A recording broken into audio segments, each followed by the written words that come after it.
Oke, selamat datang. Hari ini kita bakal bongkar salah satu kisah transformasi paling luar biasa di alam. Sebuah cerita tentang perubahan total yang kelihatannya kayak sulap, tapi sebetulnya adalah keajaiban biologi yang keren banget. Yuk, kita mulai. Nah, ini dia pertanyaan utamanya. Gimana ceritanya makhluk yang kerjanya merayap dan ngunyah daun bisa berubah jadi makhluk lain yang terbang anggun dan minum nektar? Seolah-olah mereka itu dua makhluk yang beda banget kan? Tapi alam punya rahasianya dalam sebuah proses yang akan kita telusuri bareng-bareng. Jadi, intinya begini. Ini bukan sekedar proses tumbuh jadi besar kayak kita ya. Ini adalah perombakan total. Metamorfosis itu cara alam buat menghapus cetak biru yang lama, lalu menggambarnya ulang untuk sebuah tujuan yang sama sekali baru. Ternyata alam itu punya lebih dari satu strategi buat melakukan perubahan dramatis ini. Ada dua jalur utama yang bisa diambil, dan masing-masing punya keunikannya sendiri. Coba kita lihat gimana bedanya. Coba dilihat perbandingannya di sini. Di jalur metamorfosis tidak sempurna, kayak belalang gitu, perubahannya itu bertahap. Si nimfa itu ya cuma versi minimnya aja dari yang dewasa. Tapi coba lihat jalur metamorfosis sempurna. Nah ini dia transformasi total yang kita bicarakan. 4 tahap yang beda banget yang bakal kita kupas lebih dalam. Kisah kupu-kupu kita dimulai dari sini sebagai sebuah perjalanan yang epik. Dan di awal-awal cuma ada satu misi yang penting banget, makan dan tumbuh secepat-cepatnya. Semuanya itu dimulai dengan perencanaan yang matang banget loh. Induk kupu-kupu itu nggak asal naruh telurnya di sembarang tempat. Dia milih dengan hati-hati tanaman inang yang pas buat mastiin anaknya punya sumber makanan yang sempurna begitu menetas. Ini adalah awal kehidupan yang rapuh, tapi udah disiapin buat sukses. Dan kemudian, dia menetas. Inilah tahap larva, sang mesin makan. Lupakan yang lain deh. Di titik ini, hidupnya cuma punya satu tujuan. Makan, makan, dan terus makan. Angka ini beneran gila sih. Seekor ulat itu bisa makan 20-30 kali berat badannya sendiri dalam satu hari. Coba bayangin kalau manusia melakukan itu. Semua energi ini disimpan buat transformasi besar yang menanti di depan. Tapi ada satu masalah besar nih. Dengan semua makanan itu, badannya kan jadi makin besar. Tapi kulit luarnya kaku dan gak bisa melar. Solusinya, ya lepas saja kulitnya. Proses yang disebut ganti kulit ini terjadi beberapa kali.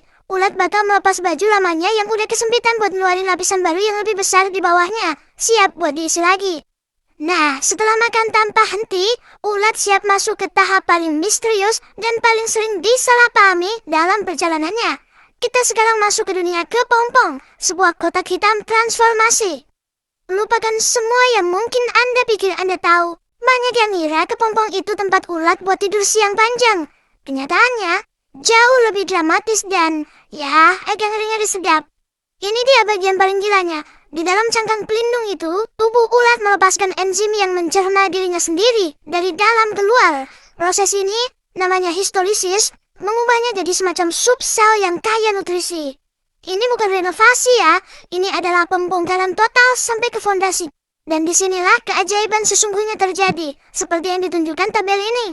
Sementara histolisis itu menghancurkan, ada histogenesis yang membangun kembali. Dari subsel itu, sekelompok sel ajaib yang disebut cakram imaginal, yang sebetulnya udah ada dari awal, akhirnya aktif.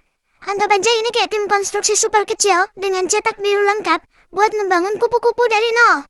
Dari sisa-sisa kehidupan lama, sebuah wujud baru yang megah siap untuk muncul. Inilah puncak dari semua kerja keras. Kelahiran kembali sebagai imago atau kupu-kupu dewasa.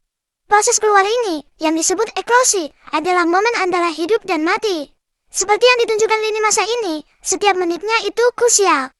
Mulai dari membelah kepompong, sampai berjam-jam memompa cairan ke sayapnya yang masih lecek, ini adalah balapan dengan waktu. Satu kesalahan kecil saja, penerbangan pertama itu nggak akan pernah terjadi. Coba deh lihat perbandingan ini. Hampir nggak ada yang tersisa dari makhluk aslinya. Misi hidupnya berubah dari makan jadi berkembang biak. Mulutnya berubah dari rahang pengunyah jadi belalai pengisap.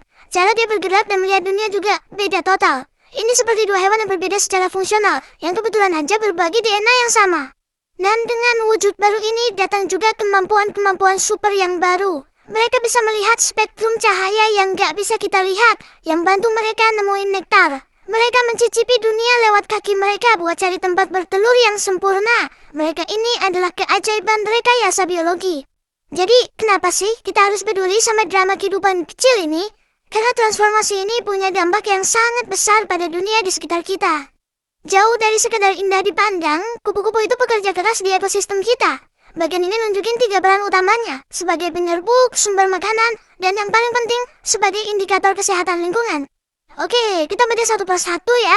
Dengan terbang dari bunga ke bunga, mereka itu membantu masa depan banyak spesies tanaman. Di setiap tahap hidupnya, mereka jadi makanan buat makhluk lain, menopang jaring kehidupan. Dan yang paling penting, ada atau tidaknya mereka bisa ngasih tahu kita tentang kesehatan planet ini. Mereka itu semacam sensor yang sensitif. Dan grafik ini nunjukin kenyataan pahitnya. Dari ratusan telur yang diletakkan, lihat deh betapa sedikitnya yang berhasil sampai ke tahap dewasa. Perjalanan ini penuh dengan bahaya. Fakta ini membuat setiap kupu-kupu yang berhasil terbang jadi sebuah keajaiban kecil. Dan peran mereka di alam jadi jauh lebih berharga. Jadi, apa yang bisa kita ambil dari semua ini? Metamorfosis itu lebih dari sekedar biologi loh. Ini adalah metafora yang sangat kuat. Ini mengajarkan kita bahwa terkadang untuk menciptakan sesuatu yang benar-benar baru dan indah, sesuatu yang lama harus dihancurkan sepenuhnya terlebih dahulu.